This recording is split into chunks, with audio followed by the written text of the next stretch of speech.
जय हिंद दोस्तों, हमारे YouTube चैनल में आप सभी का स्वागत है।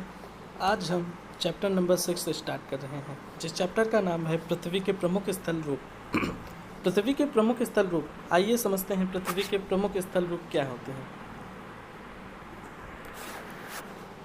आपने इसमें कुछ स्थल रूपों को जरूर देखा होगा, जैसे ये मान लीजिए स्थल रूप है। आप देखेंगे कि पृथ्वी की सतह सभी जगह एक समान नहीं है। पृथ्वी की जो जगह है सभी एक जगह समान नहीं है। ये ऊबड़ खाबड़ है, जैसे ये ऊपर से झरना गिर रहा है, नीचे जा रहा है। तो पृथ्वी पर अनगिनत प्रकार के स्थल रूप हैं। स्थल मंडल के कुछ भाग ऊंचे नीचे तथा कुछ समतल होते हैं।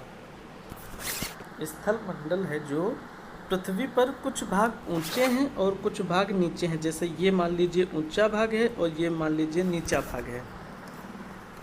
ये स्थल रूप दो प्रक्रियाओं के परिणाम स्वरूप बनते हैं। कितने? दो प्रक्रियाओं के परिणाम स्वरूप बनते हैं। आपको यह जानकर आश्चर्य होगा कि मैदान जिस पर आप खड़े हैं उसमें धीरे धीरे गति हो रही है, यानी कि पृथ्वी घूम रही है।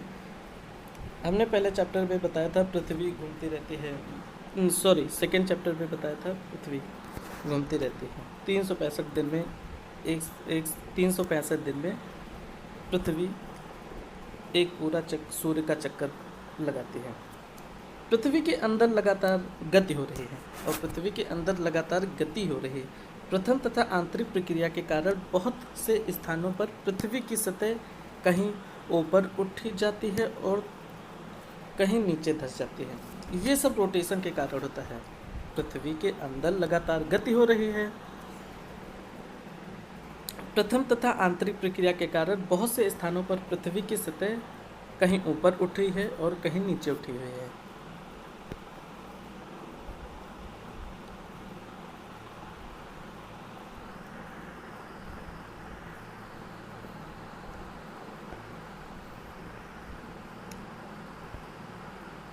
ये देखिए चित्र,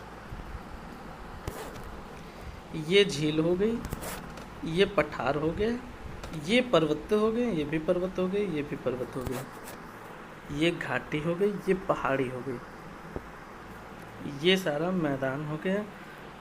ये सभी सहायक नदियां हैं। ये एक नदी यहाँ से निकलती है, ये सभी एक नदी में मिल जाती है, उसे डेल्टा कहते हैं। नदी मुहाना, वितरिका है, प्रायद्वीप, स्थल संध, तट, ये सब चित्र बना हुआ है स्थल रूप का।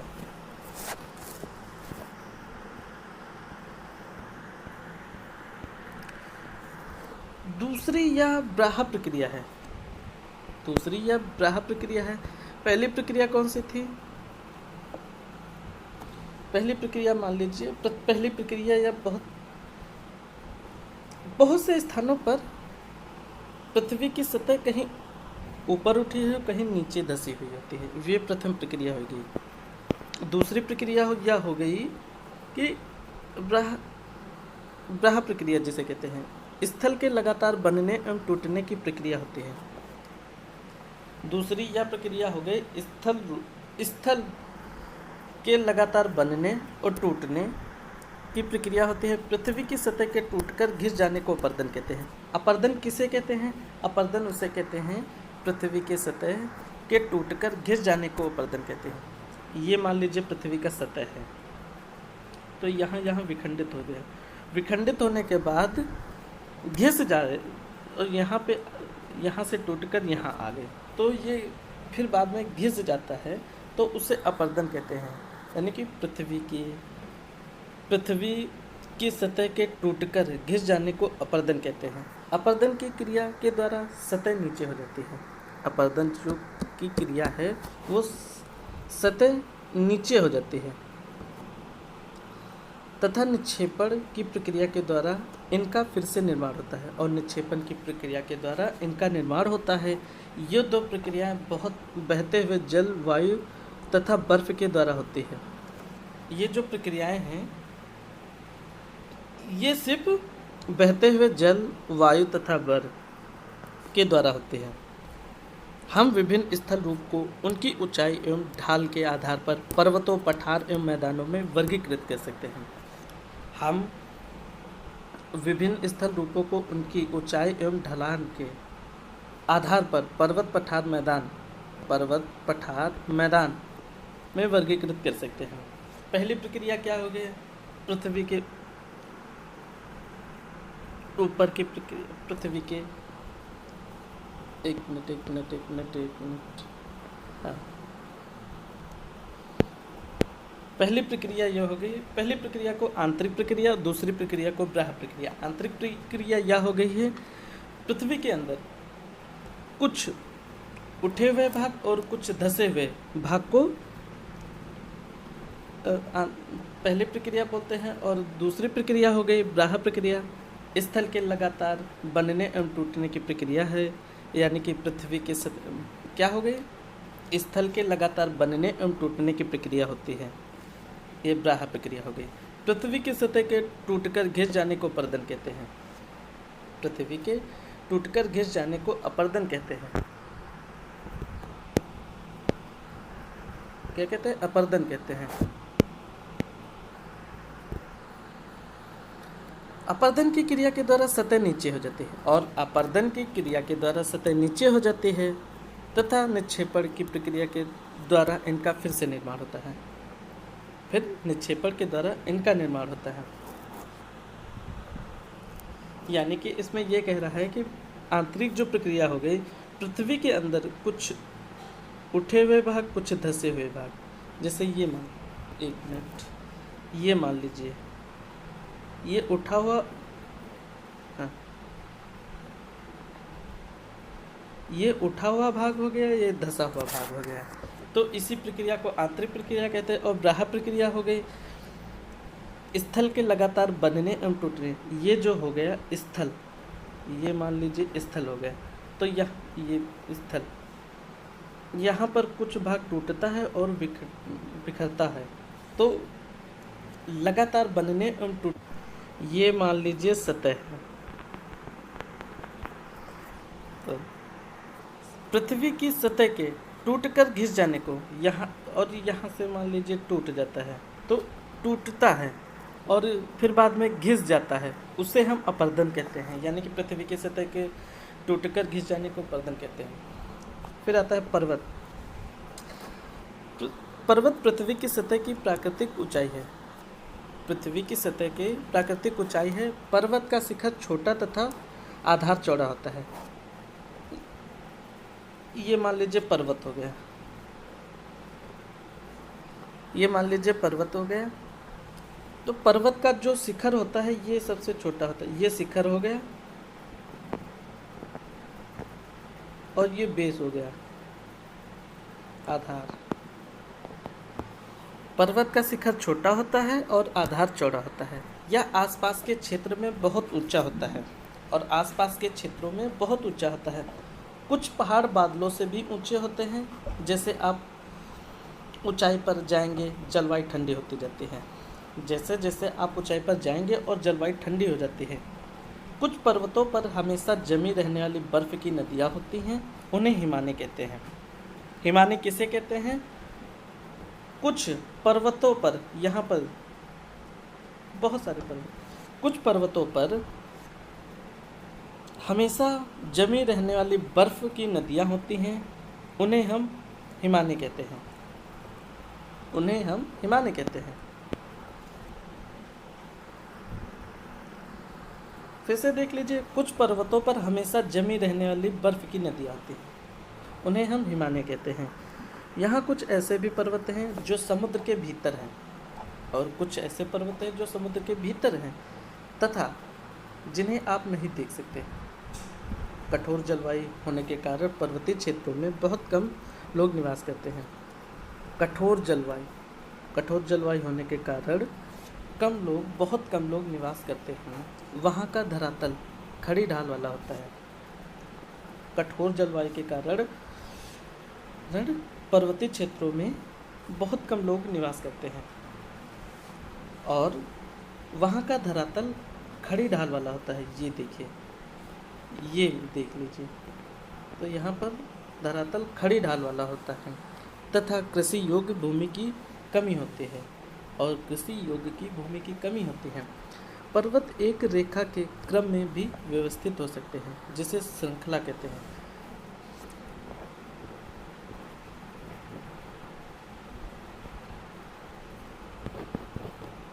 पर्वत ये श्रृंखला हो गए। पर्वत एक ही क्रम में होते हैं, उसे हम श्रृंखला कहते हैं।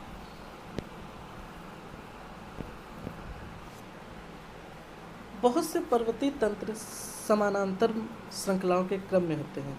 क्या होते हैं? समानांतर श्रृंखलाओं के क्रम में होते हैं। समान ऐसे ऐसे मान लो जी, एक समान हो गया। तो बहुत से पर्वतीय तंत्र समानांतर श्रृंखलाओं के क्रम में होते हैं जो सैकड़ों किलोमीटर में फैले होते हैं और सैकड़ों किलोमीटर में फैले होते हैं। जैसे मान लीजिए हिमालय हो गया, आल्प्स तथा एंडीज क्रमशः एशिया, यूरोप तथा दक्षिण अमेरिका। हिमालय कहाँ पड़ता है? एशिया, आल्प्स यूरोप तथा एंडीज दक्षिण अमेरिका की पर्वत श्रृंखलाएँ हैं। पर्वतों की ऊंचाई एवं आकार में भिन्नता होती है और पर्वतों की जो ऊंचाई होती है और आकार दोनों में भिन्नता होती है। पर्वत 3 प्रकार के होते हैं। पर्वत कितने प्रकार के होते हैं? 3 प्रकार के होते हैं। एक हो गया वलित पर्वत और दूसरा हो गया बृहस्पति पर्वत और तीसरा ज्वालामुखी पर्वत। हिमालय तथा आल्प्स वलित पर्वत है। हिमालय जो है, हिमालय और आल्प्स, हिमालय पड़ती है एशिया में, आल्प्स पड़ता है यूरोप में तथा एंडीज पड़ती है दक्षिण अमेरिका। तो ये हिमालय तथा आल्प ये वलित पर्वत हैं जिनकी सतह ऊबड़ खाबड़ तथा शिखर शंक्वाकार है। जिनकी सतह ऊबड़ खाबड़ है, जिनकी सतह ऊबड़ खाबड़ है तथा शिखर शंक्वाकार है। भारत की अरावली श्रृंखला विश्व की सबसे पुरानी वलित पर्वत श्रृंखला है और भारत की जो अरावली श्रृंखला है वह विश्व की सबसे पुरानी वलित श्रृंखला है। अपर्दन की प्रक्रिया के कारण यह श्रृंखला घिस गई है। अपर्दन किसे कहते हैं? टूटकर, स्थल भाग का टूटकर घिस जाने को ही अपर्दन कहते हैं। अपर्दन की प्रक्रिया के कारण यह श्रृंखला घिस गई है। उत्तरी अमेरिका, अपलेशियन तथा रूस के यूराल पर्वत गोलाकार दिखाई देते हैं। उत्तरी अमेरिका के अपलेशियन पर्वत तथा रूस के यूराल पर्वत गोलाकार दिखाई देते हैं। इनकी ऊंचाई कम है। ये बहुत पुराने वलित पर्वत हैं। जब बहुत बड़ा भाग टूट जाता है तथा ऊर्ध्वाधर रूप से विस्थापित हो जाता है तब बृहस्पति पर्वतों का निर्माण होता है। बृहस्पति पर्वत किसे कहते हैं? बृहस्पति पर्वत यानी कि जब बहुत बड़ा भाग टूट जाता है तथा ऊर्ध्वाधर रूप से विस्थापित हो जाता है, उसे बृहस्पति पर्वत के पर्वतों का निर्माण होता है। ऊपर उठे हुए खंड को उत्खंड तथा नीचे हुए 10 खंडों को द्रोणिका भ्रंश कहते हैं। ग्राबेन। ऊपर उठे हुए खंड को उत्खंड तथा नीचे धसे हुए खंडों को द्रोणिका भ्रंश कहा जाता है। यूरोप की राइन घाटी तथा वाचेस पर्वत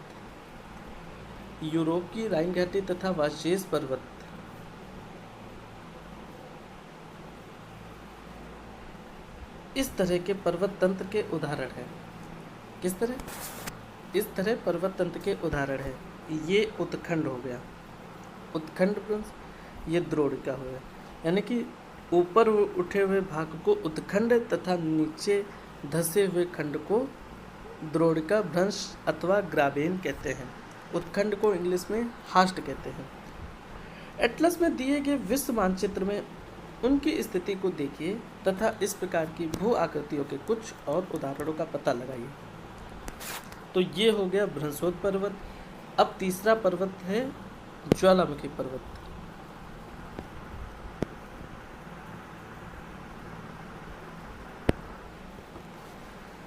ज्वालामुखी पर्वत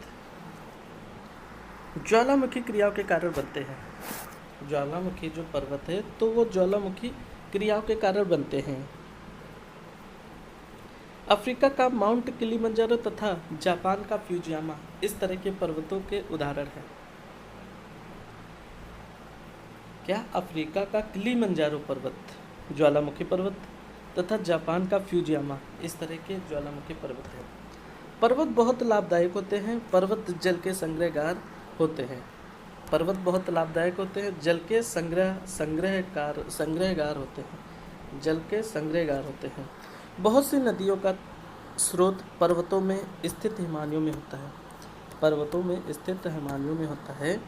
जलाशयों के जल को लोगों तक पहुंचाया जाता है। जलाशयों के जल को लोगों तक पहुंचाया जाता है। पर्वतों के जल का उपयोग सिंचाई तथा पन बिजली के उत्पादन में भी किया जाता है।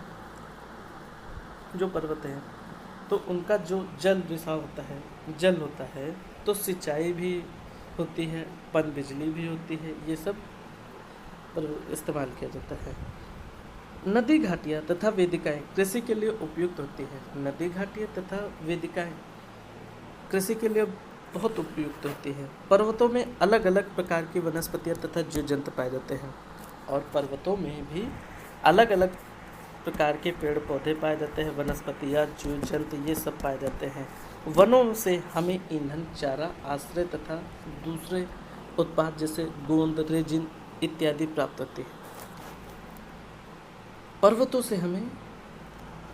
पर्वतों पर वनस्पतियाँ तथा जीव जंतु पाए जाते हैं और वनों से हमें ईंधन, चारा, आश्रय तथा दूसरे उत्पाद जैसे गोंद हो गया, रेजिन हो गए इत्यादि प्राप्त होते हैं।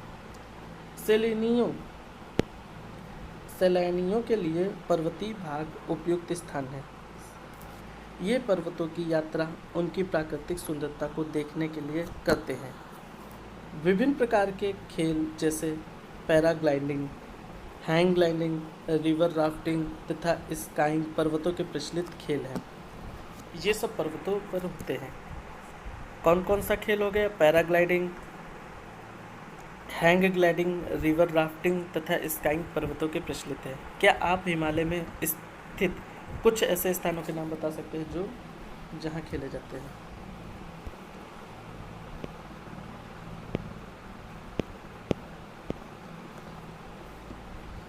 ये ज्वालामुखी हो गई। अब आते हैं पठार।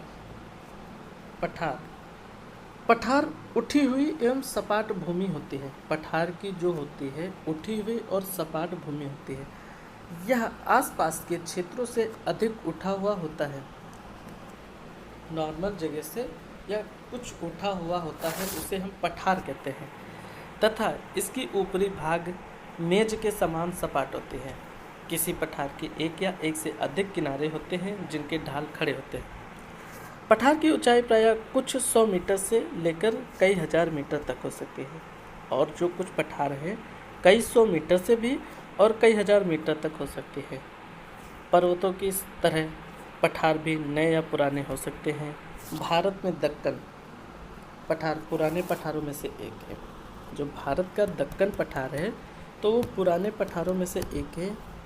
केनिया, तंजानिया, युगांडा का पूर्वी अफ्रीका पठार एवं ऑस्ट्रेलिया का पश्चिमी पठार इस प्रकार के उदाहरण हैं।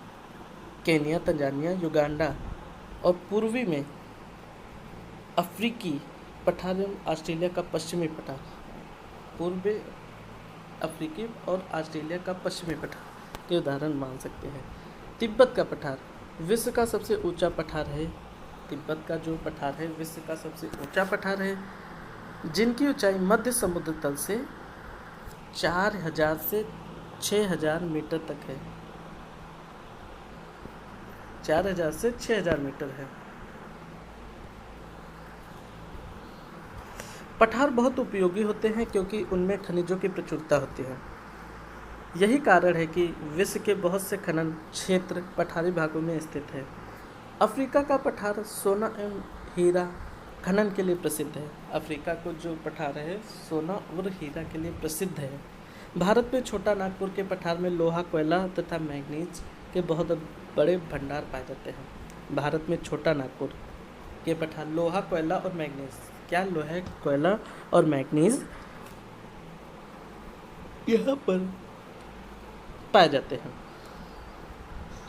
पठारी क्षेत्रों में बहुत से जल प्रपात हो सकते हैं क्योंकि यहाँ नदियाँ ऊंचाई से गिरती हैं। भारत में छोटा नागपुर पठार व पर स्वर्णरेखा नदी पर स्थित हुंड्रू जलप्रपात तथा कर्नाटक में जोग जलप्रपात इस प्रकार के उदाहरण हैं।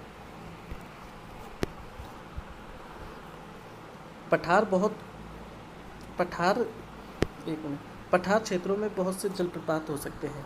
जैसे मान लीजिए यहाँ की जो नदियाँ होती हैं ऊंचाई से गिरती हैं और नीचे बहती हुई चली जाती हैं। भारत में छोटा नागपुर पठार पर स्वर्ण नदी स्थित है। भारत पर छोटा नागपुर पठार है तो वहाँ पर स्वर्ण नदी पर स्थित जो हुंड्रू जलप्रपात है और कर्नाटक में जोग जलप्रपात, हुंड्रू जलप्रपात और कर्नाटक में जोग प्रपात। छोटा नागपुर पठार पर स्वर्ण रेखा नदी पर स्थित जो जलप्रपात है उसे हम हुंड्रू जलप्रपात कहते हैं और कर्नाटक में जोग जलप्रपात स्थित है। इस प्रकार के जलप्रपातों के उदाहरण है लावा पठार में काली मिट्टी की प्रचुरता होती है। लावा जो पठार होता है वहाँ पर काली मिट्टी की प्रचुरता होती है जो उपजाऊ है एवं खेती के लिए काफ़ी अच्छी होती है। कई पठारों में रमणीय स्थल होते हैं जो पर्यटकों को आकर्षित करते हैं।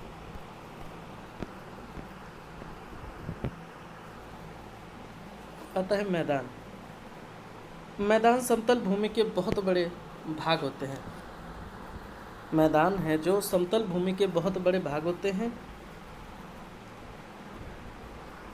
वे सामान्यतः मध्य समुद्री जल से 200 मीटर से अधिक ऊंचे नहीं होते हैं। समुद्र जल से 200 मीटर से अधिक ऊंचे नहीं होते हैं। कुछ मैदान काफ़ी समतल होते हैं, कुछ उर्मिल तथा तरंगित हो सकते हैं। अधिकांश मैदान नदियों तथा उनकी सहायक नदियों के द्वारा बने हैं। नदियाँ पर्वतों के ढालों पर नीचे की ओर बहती है तथा उन्हें अपरदित कर देती है। नदियाँ हैं जो पर्वतों के ढालों पर नीचे की ओर गिरती है तथा उन्हें अपरदित कर देती है। वे अपरदित पदार्थों को अपने साथ आगे की ओर ले जाती है। अपने साथ ढोए जाने वाले पत्थर जैसे पत्थर, बालू तथा सिल्ट को वे घाटियों में निक्षेपित कर देती है। इन निक्षेपों से मैदान का निर्माण होता है। मैदान का निर्माण कैसे होता है? नदी, झरना, जैसे मान लीजिए झरने से पानी गिरता है नीचे की ओर, तो जब नदी के साथ पानी बहता है तो उसमें साथ साथ पत्थर, बालू, सिल्ट को लाते हुए एक मैदान का निर्माण करती है। सामान्यतः मैदान बहुत अधिक उपजाऊ होते हैं। यहाँ परिवहन के साधनों का निर्माण करना आसान होता है। सामान्यतः मैदान बहुत अधिक उपजाऊ होते हैं और यहाँ पर साधनों का निर्माण करना बहुत आसान है। इसलिए ये मैदान विश्व के सबसे अधिक जनसंख्या वाले भाग में होते हैं। नदियों के द्वारा बनाए गए कुछ बड़े मैदान एशिया तथा उत्तरी अमेरिका में पाए जाते हैं। एशिया में स्थित भारत में गंगा एवं ब्रह्मपुत्र का मैदान तथा चीन में यांगत्से नदी का मैदान इसके प्रमुख उदाहरण है। मैदान मनुष्यों के रहने के लिए सबसे उपयोगी क्षेत्र होते हैं। यहाँ जनसंख्या बहुत अधिक होती है क्योंकि मकानों के बनाने तथा खेती के लिए यहाँ समतल भूमि की प्रचुरता होती है। उपजाऊ मिट्टी के कारण यह भाग खेती के लिए काफ़ी उपयुक्त होती है। भारत में गंगा का मैदान देश में सबसे अधिक जनसंख्या वाला क्षेत्र है। जो भारत में जो गंगा का मैदान है वो देश में सबसे अधिक जनसंख्या वाला क्षेत्र है। स्थल रूप एवं लोग। स्थल रूपों की विभिन्नता के अनुरूप ही मानव विभिन्न प्रकार से जीवन यापन करते हैं। क्या? स्थल रूप की जो विभिन्नता है, विभिन्नता के रूप में ही मानव विभिन्न प्रकार से जीवन यापन करते हैं। पर्वतीय क्षेत्रों का जीवन कठिन होता है। पर्वतीय क्षेत्र यहाँ पर लोग रहते हैं यहाँ पर लोग रहते हैं। तो पर्वतीय क्षेत्रों का जीवन पर्वतीय क्षेत्रों की तुलना में मैदानी क्षेत्रों का जीवन पर्वतीय क्षेत्रों के जीवन की तुलना में सरल है। मैदानों में फसलें क्या हो गया?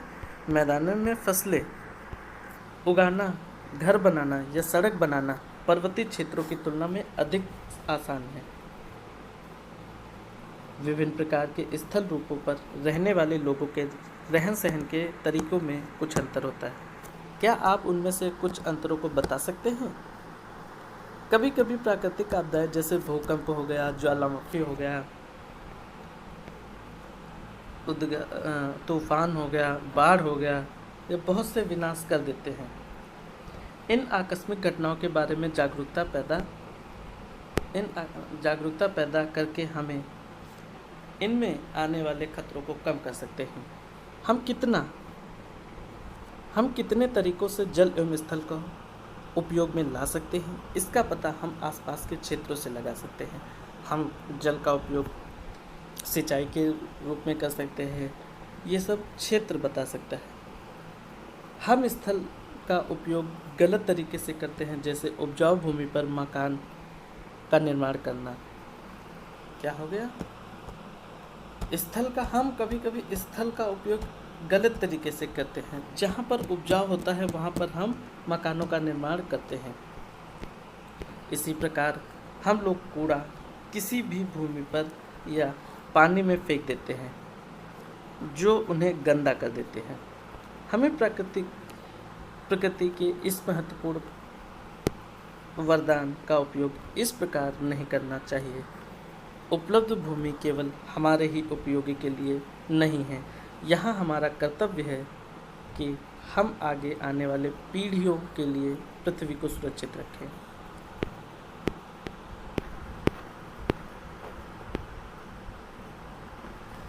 चित्र 1 से 110 को ध्यान से देखिए।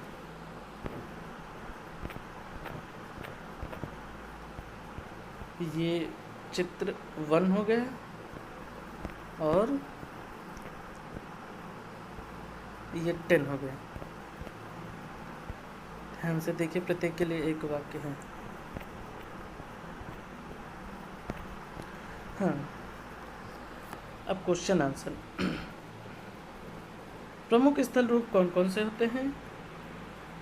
पर्वत एवं पठार में क्या अंतर होता है? पर्वतों के विभिन्न प्रकार कौन कौन से होते हैं? मनुष्य के लिए पर्वत किस प्रकार उपयोगी है? मैदानों का निर्माण किस प्रकार का होता है? नदियों द्वारा निर्मित मैदान सघन जनसंख्या वाले होते हैं, क्यों होते हैं? और पर्वतों में जनसंख्या कम होती है, क्यों? फिर आता है, सही उत्तर दीजिए। पर्वत पठारों से भिन्न होते हैं, किस लिए भिन्न, किस तरह होते हैं? हिमानी कहाँ पाई जाती है? ये सब हो गए। आज के लिए बस इतना ही। कल के दिन नेक्स्ट चैप्टर होगा।